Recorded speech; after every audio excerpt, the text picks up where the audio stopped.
Do you remember? I mean, has it for people who don't know, who are not us? I mean, what were the rates like in the late '90s versus today?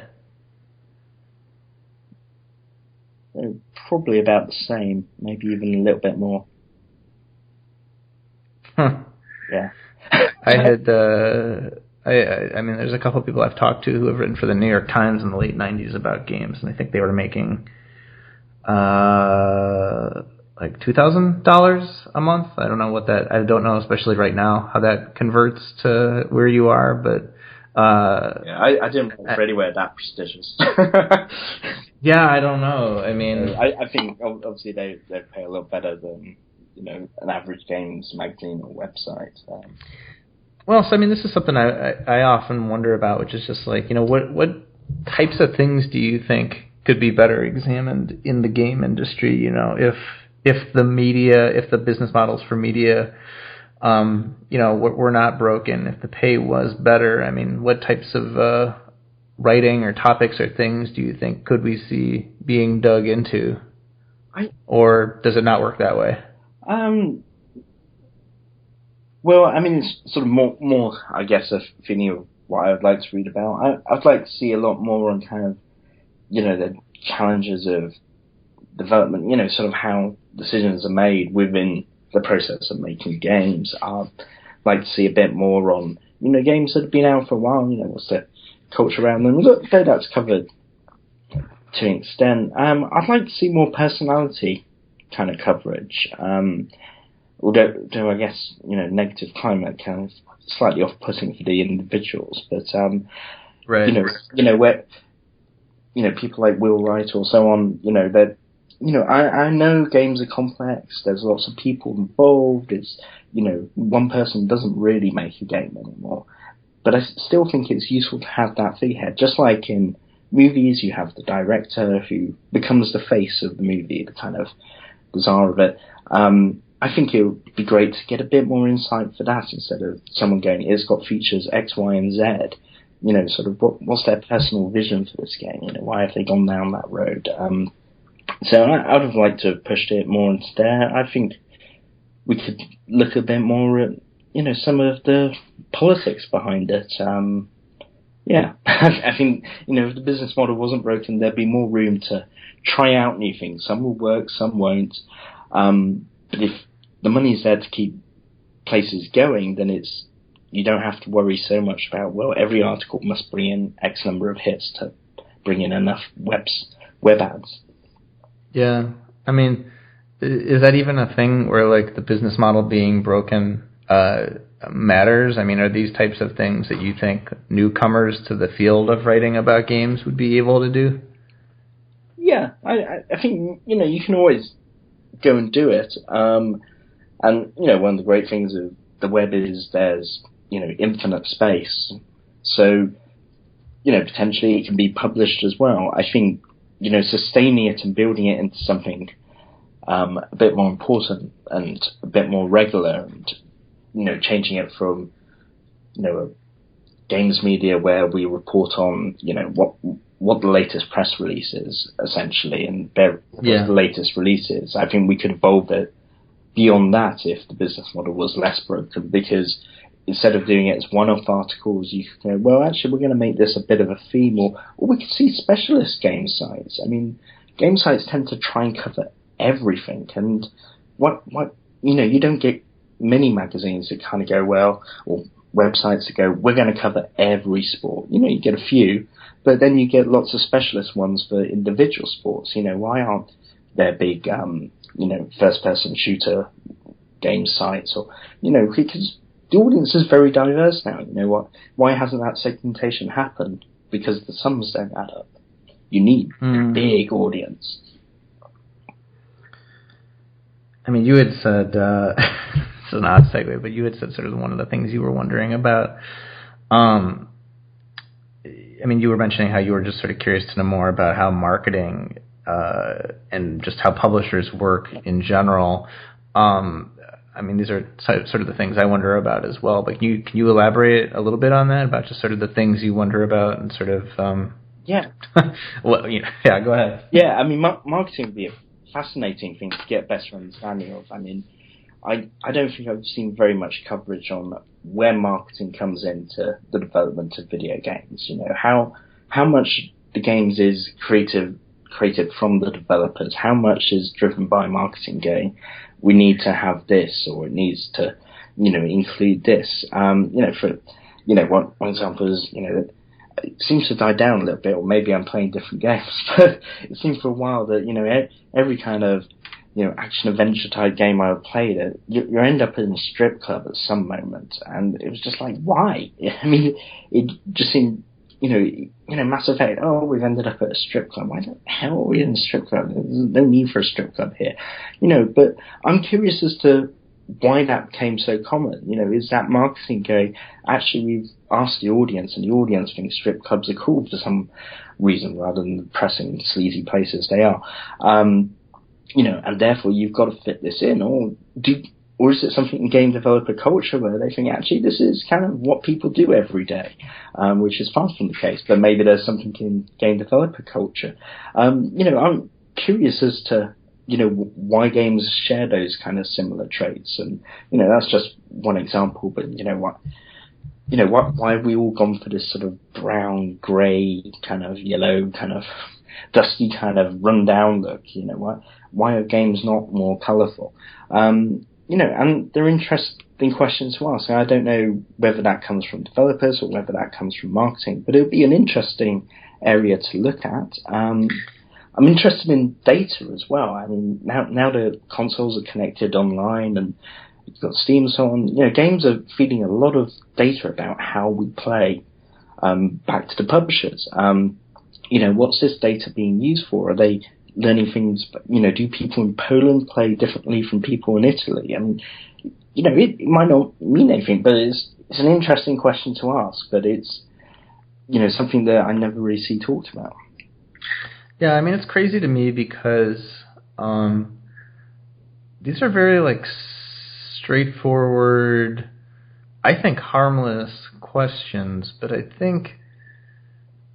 I mean, I don't know if it... I mean, it's weird. I always ask that question, what do you think the audience knows? I don't know if it really matters if the audience knows or understands, or if they need to know or understand, but, basically the extent of it is, you can have that question, and then it's going to be difficult to find any place that's going to want to run that. Yeah.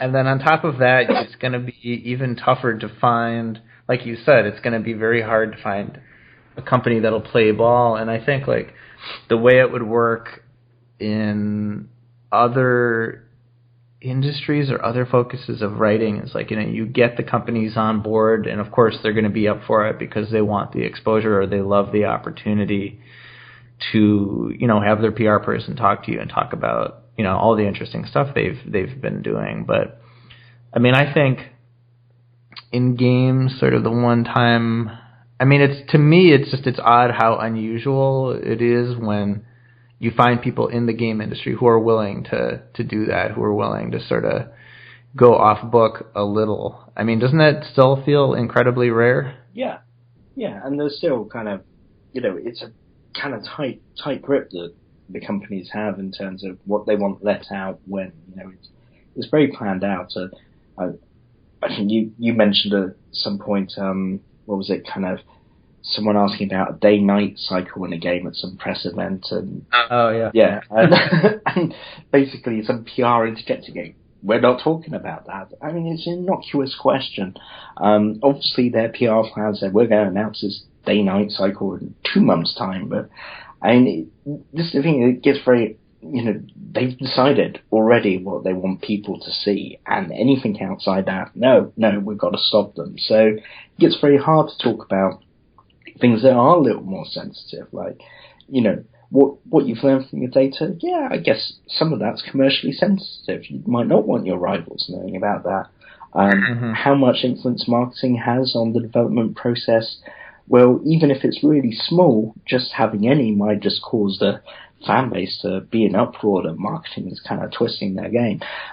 So, they're reluctant to go there. But, ultimately these are fairly not quiz questions. I mean, does anyone truly believe that marketing has no say over the games that come out? Of course they do. They must do.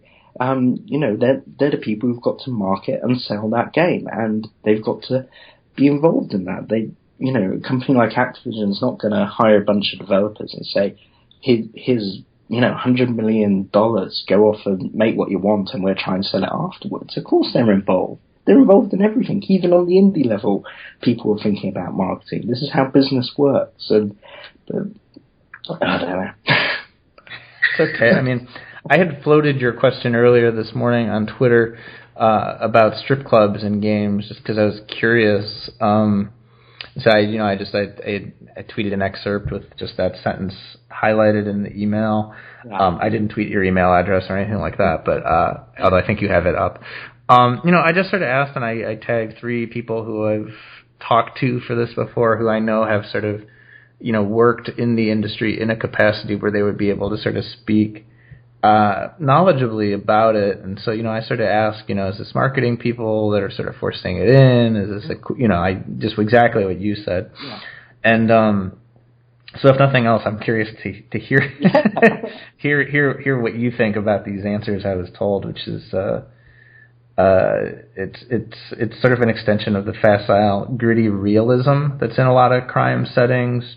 Someone else told me that she has never had marketing force a location into a game, but execs have forced a certain tone. And I asked her what she meant about that, and she said that one case was a publishing executive for a serious military Vietnam game mandated kids with grenades, necklaces of human ears, and she asked to be removed from that project shortly thereafter, smiley face emoticon. Basically, the consensus seems to be that marketing is not pushy enough on a big title to push for the inclusion of, a specific location. It tends to be more generic needs, like something for the trailer, like you said, everything is marketing. Or a cool weapon effect for screenshots, But what strikes me is a lot of these questions that feel fairly innocuous yet profound. They typically get met with well, I don't even understand why you're wondering that because it's not that interesting. Or they tend to have just actually very straightforward, uninteresting answers. So that's a lot of words I just said at you, but that's what being a journalist is about at the heart of it. It might be a boring answer, but you're there to go out and kind of let's ask the question and see why this is, and it might just be really dull. There's plenty of stories I've done where you kind of think it's going to be an interesting answer and it's not, and there's no story, but that's part of it. But yeah, I mean, I can't imagine marketing kind of, having a sign off of every bit of a game. But yeah, I think what that person said about tone is probably right, and right. Yeah, but it's interesting. I mean, what was it? Sort of gritty realism. The other person said, yeah. Kind of, it's interesting what that says about society and how we see the world. That gritty realism. What do we need? We need a strip club. Maybe that's... I mean, to me, gritty realism is like a bathroom that needs to be cleaned. That's just...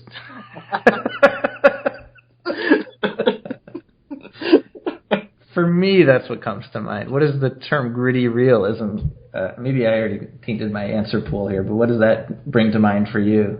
It is forever going to bring to mind bathrooms now. I would probably think kind of, I don't know, run down crack dens or something like that, or kind of... Yeah. That would probably be my first port of call. I mean, maybe being gay is part of the reason, but strip clubs. No, I think that would be fairly low down on the list. Kind of litter-strewn streets would come before that. I don't know. It's not, maybe it's not my radar enough.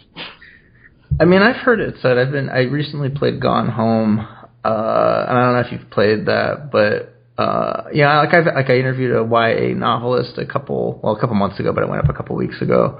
Sort of the consensus in these email threads with some friends and colleagues and just people I've picked up through the process of working on this project, there's this feeling that, and I think the strip club thing you mentioned is in line with this, that's sort of the emotional age of video games is still kind of in the teenage range. And I don't know, I mean, we mentioned before, with your research, sort of like, the straight line and then the moving line of, games saying things about, what it means to be a human. Do those lines match with, like, the emotional age of, what seems to be the emotional maturity, rather, of like what gets popular in games? Has that been a straight line? Has that been a curved line through what you've tracked? I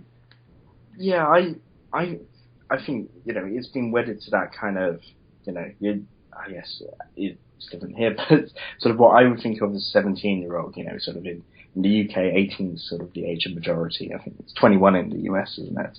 So yeah. 17, you're kind of aware of all this stuff you're not allowed access to, but, it's so close. And it seems like games often get stuck in that kind of mindset. And I guess it's probably been that way since, I guess, Mortal Kombat kind of around then, when you really started going for this kind of super violence, and kind of games really started moving a bit beyond that kind of very young gamer demographic and that it had in the 80s. So, and I guess it's kind of stuck there ever since. Generally, we're not talking about iPhone games really here. I mean, so when we get into discussion, we talk about most of these games seem aimed at 17-year-olds, and what we're really talking about is the big blockbuster games. We're not talking about Candy Crush Saga and Angry Birds, which is, an equally huge part of,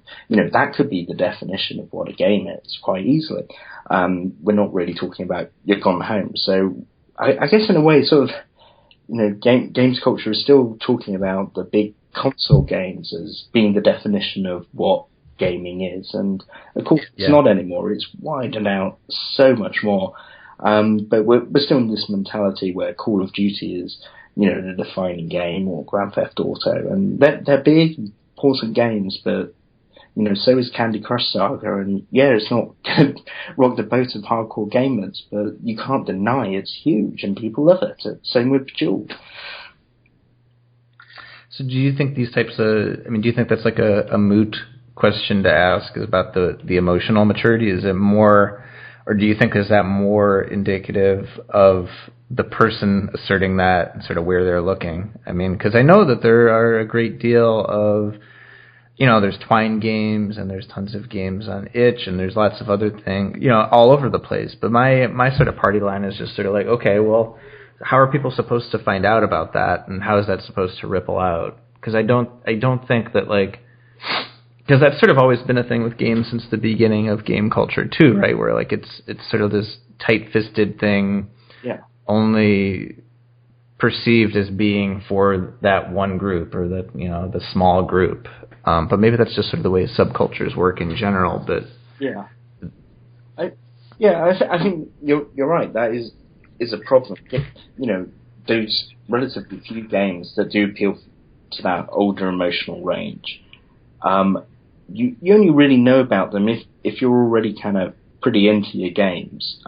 You only read about them on the specialist games media website. If you're not going to come across it by accident, it's too obscure. It's not got the marketing budget to really punch out into the mainstream. So you and I, and probably everyone who's reading your website, will be aware of Gone Home or This War of Mine, which, maybe there's kind of things with the way those games are being put together that wouldn't reach a mass audience, but then no one really knows about outside gaming. So they're kind of still, they're there and growing in number, but they're not breaking through into the mainstream. And I was surprised that the game That Dragon Cancer didn't get more interest from mainstream media, because the subject matter alone is a great talking point for them. It's, going into territory that games rarely do, but nothing outside games media. I saw nothing.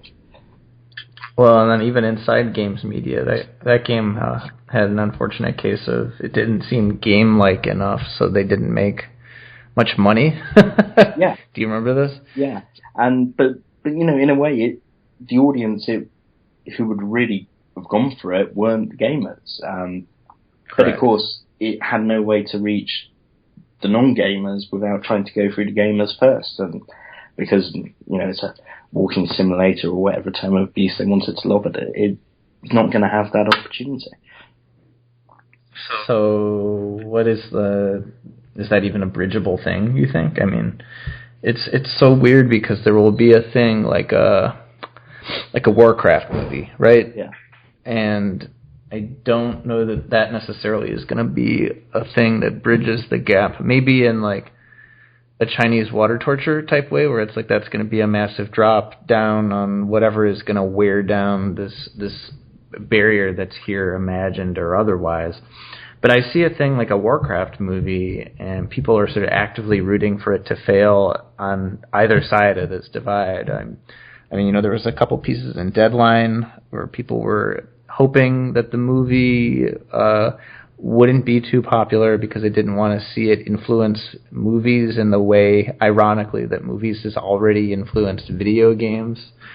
As far as just sort of sequels and that type of thing, and the strip club stuff that you're talking about. I mean, is this actually a bridgeable thing, or is this just a thing that probably like in our lifetime we won't know? If you asked me that question 5 years ago, I'd probably been really optimistic on definitely, because it felt like to me the games were keeping up with me as I aged. Sort of the maturity level just seemed maybe a little bit behind, but kind of largely following me up towards old age. Yeah. And I feel, now I feel I'm getting older and the games aren't catching up, overall. So and I would have thought by now, sort of that first generation of gamers, the people who were playing in the early 80s, who are now kind of middle-aged, they're kind of, big audience, they're still playing, but they haven't embraced that side of it, even though they've done that with movies and other forms. I mean, maybe these games aren't good enough yet. It's maybe they aren't good enough to break through. That it's a harsh assessment for the developers, but I mean, maybe I think you're right, though.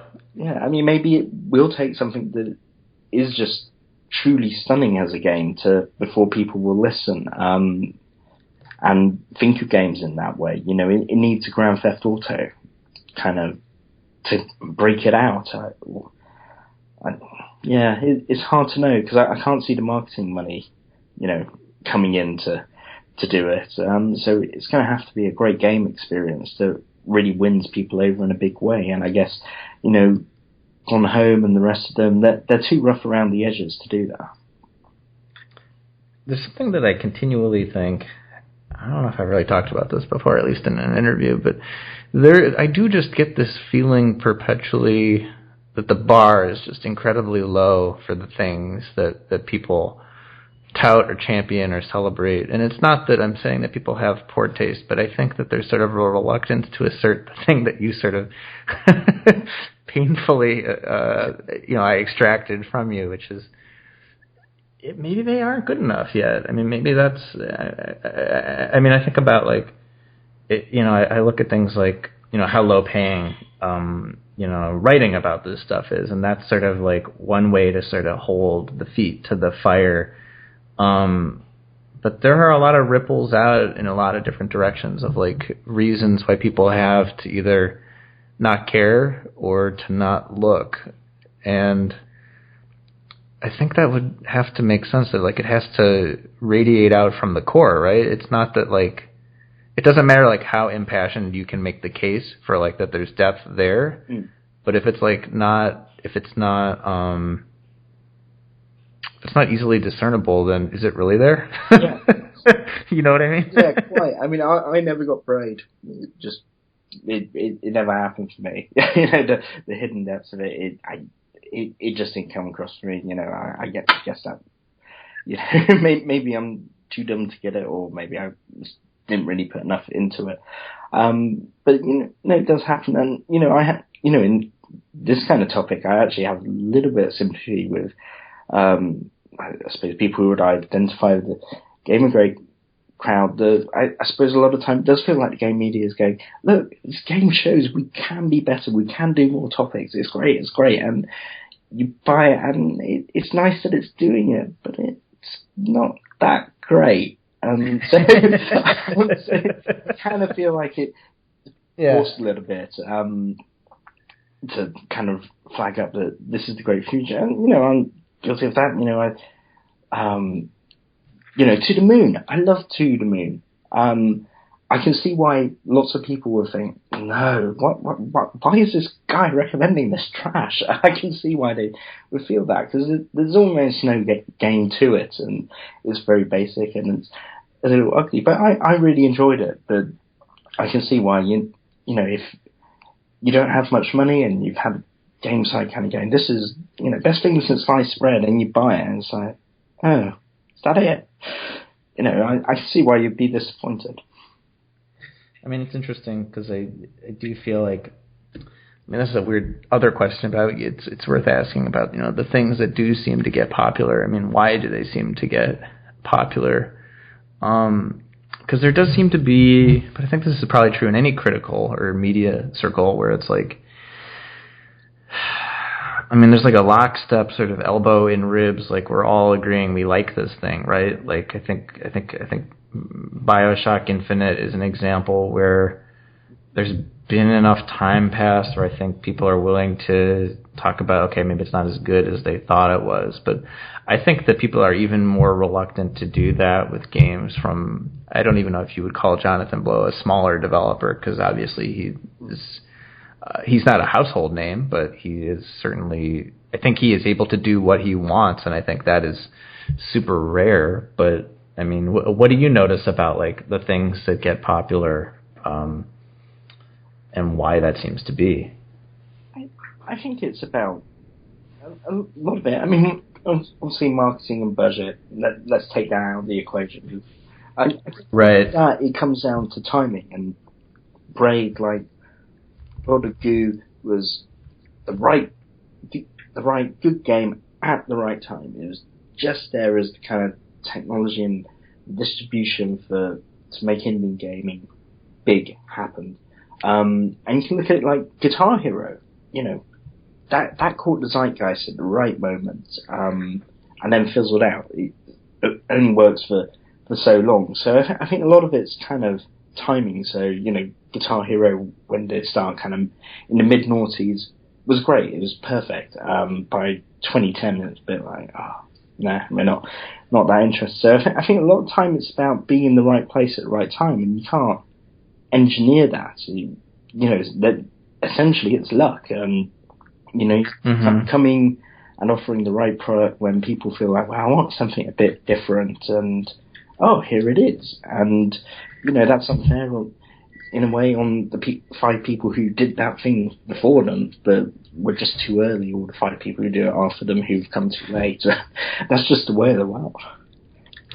I mean, I think too there's a certain amount of cowardice in the game industry. I think Gamergate is a really interesting litmus test of that, where it's an industry and they don't really want to come in and it's just there doesn't seem to be a lot of backbone. There was never like a point where it's just like, hey, like everyone is actually part of this audience, and okay, we built this audience, we should take responsibility for it. I mean, maybe it's just the assertion that like the business side has won far more stake than the creative side. Yeah. Did you follow that? Sorry, I feel like I may have half skipped some thoughts while I was thinking out loud. Yeah. I think it's a bit like what I was saying earlier about, accepting this death threats and abuse, which has been going on for years, and not being willing to stand up to your audience when it needs to, and go, no, this is enough. I mean, you can do that. It doesn't destroy your brand. So I think there is a cowardice in that. I mean, I think it's been there's definitely been a cowardice in being too reluctant to challenge people when it gets out of hand, and stand up and go, actually, no, we're going to leave the discussion on this, because this is unacceptable. So I think there's definitely been a lack of that within the game industry. And that's a business motivated decision where it's like these people spend a lot of money with us. We don't want to piss them off. That's got to be the bottom line of it. We want to keep them on board because not only will they buy our games, they're very vocal and active on the internet. So they go out and hope if they're very happy with us, they go and sing the praises of our game to everyone else. And so I think that's why it's happened. And and I still think even on a business perspective, and that's fine short term, but long term it's bad. It's tainted games as a whole. Allowing that culture to build and get so nasty has meant that for a lot of people out who don't play games very much, they look at games and think of Gamergate and the nasty rows and people getting death threats on all sides. It's tainted games' image, and games had been kind of starting to break through. I think. It probably set video games in terms of cultural acceptance back 5 years. Oh, I'm not sure. I mean, I would agree. I think it has because I know we may have emailed about this before, but, I run into it in terms of just with a lot of this project, reaching out to people, just having a conversation about video games can be a reluctant, divisive thing for a person. I think that sort of has always been sort of the temperature of it because there's been a big whiff of just sort of forcefulness from some people where they sort of want to marginalize or shut down people who are not perceived as being as knowledgeable as someone else about games. I mean, that's where I've run into a lot of just people being like, oh, I don't know much about games. I don't really know that I have anything to say. And those typically have been some of what I feel are the more interesting conversations from this. But it's also just sort of, this is sort of the only thing that they've heard about games is just sort of this weird, intentionally slippery, massive campaign to marginalize or shut down or threaten or intimidate individuals just for liking the same thing they do. Which is all crazy, but it's also like at the same time not as huge as everybody thinks it is, because I talk to people on just other stretches of it and they're just of the world and entertainment and they're just like, what is that? And I'm just like, man, how do I even start to explain? You know what I mean? So you don't feel like you have to respond to any of that, but so this is kind of an odd question, but I'm curious because I know you mentioned you do write about games and you do other types of writing as well. I mean, have you ever felt like you were part of the game industry? Never, not even slightly. I felt like I was part of video game journalism, but I've always find it weird when journalists start talking about themselves as part of the game industry. They are not. They are journalists, and journalists are not part of the game industry. Game developers, game marketing people, that's the game industry. People writing about games are not part of the industry. And I mean, that worries me because it's about losing that kind of distinction of where you sit and whose side. If you see yourself as part of the industry, are you truly on the side of your audience? So, I mean, for me, that brings up a lot of ethical issues. But, so, yeah, I've never been part of the game industry. And in terms of being a video game journalist, I am, despite the book, I am sort of someone on the fringes. Most of my writing is not about video games. And I kind of dip in and dip out. I have kind of phases where I do a lot and phases where I kind of withdraw. not necessarily for any particular reason, but I skirt about on the edges, so I'm never regular enough anywhere to truly be part of it, but never away long enough to truly be out of it. Yeah, you're a participant and an observer. Yes, yes, I play the games journalism. I mean, have you ever tried for like a job somewhere doing that, or no? What? Doing games writing full time or writing about it's even that's such a confusing thing to clarify. Have you ever kept an eye out for or applied for or wanted a job writing about games full time? I've only done it once. I applied for sort of an editor level position, somewhere. I didn't get it. So that was the one and only time. I think, sort of talking about what we were talking about earlier with pay, at the time I was working for business-to-business publication, which, but, come quite senior within that company and earning a decent amount of money. And I think that, it might not be the only factor. I don't know what their thinking was, but I don't think I quoted a salary that was in line with their expectations. So I don't think I helped myself with that. But that's the one and only time I've really thought about going into it full time. I don't know. I find it a bit restrictive just writing about video games. I'll kind of love it for a while, and then I'll feel very sad I couldn't write about something else. I mean, the myopia is real. Sorry? I said the myopia is real. It's definitely a real thing. Which I don't know if there's really a way to explain that to people outside of it, but it's odd, and I think that is a byproduct of the other things we've been talking about, as far as just the ways it is all sort of struggling to connect to other stuff. I mean, I've had some of my reviews in the past sort of they've been chastised by people where it's just been like, oh, that's more like a film review, and it's like, okay, so I don't understand. Is that actually a criticism, or are you just trying to? I don't know. It's fine.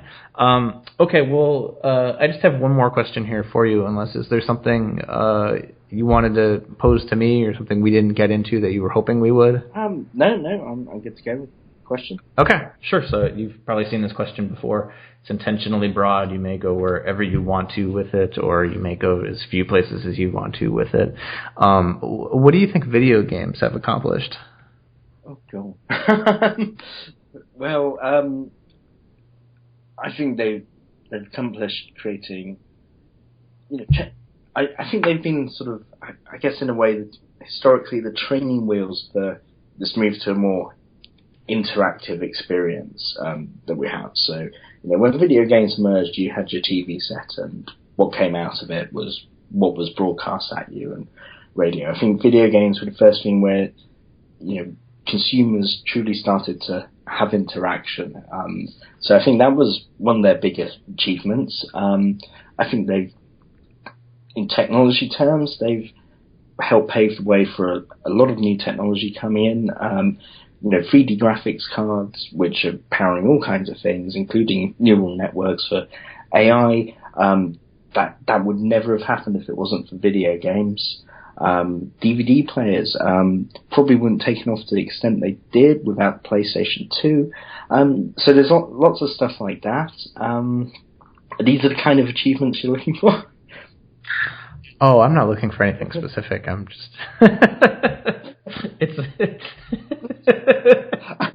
That's actually a great way to end it. It's just you asked, is this what you wanted?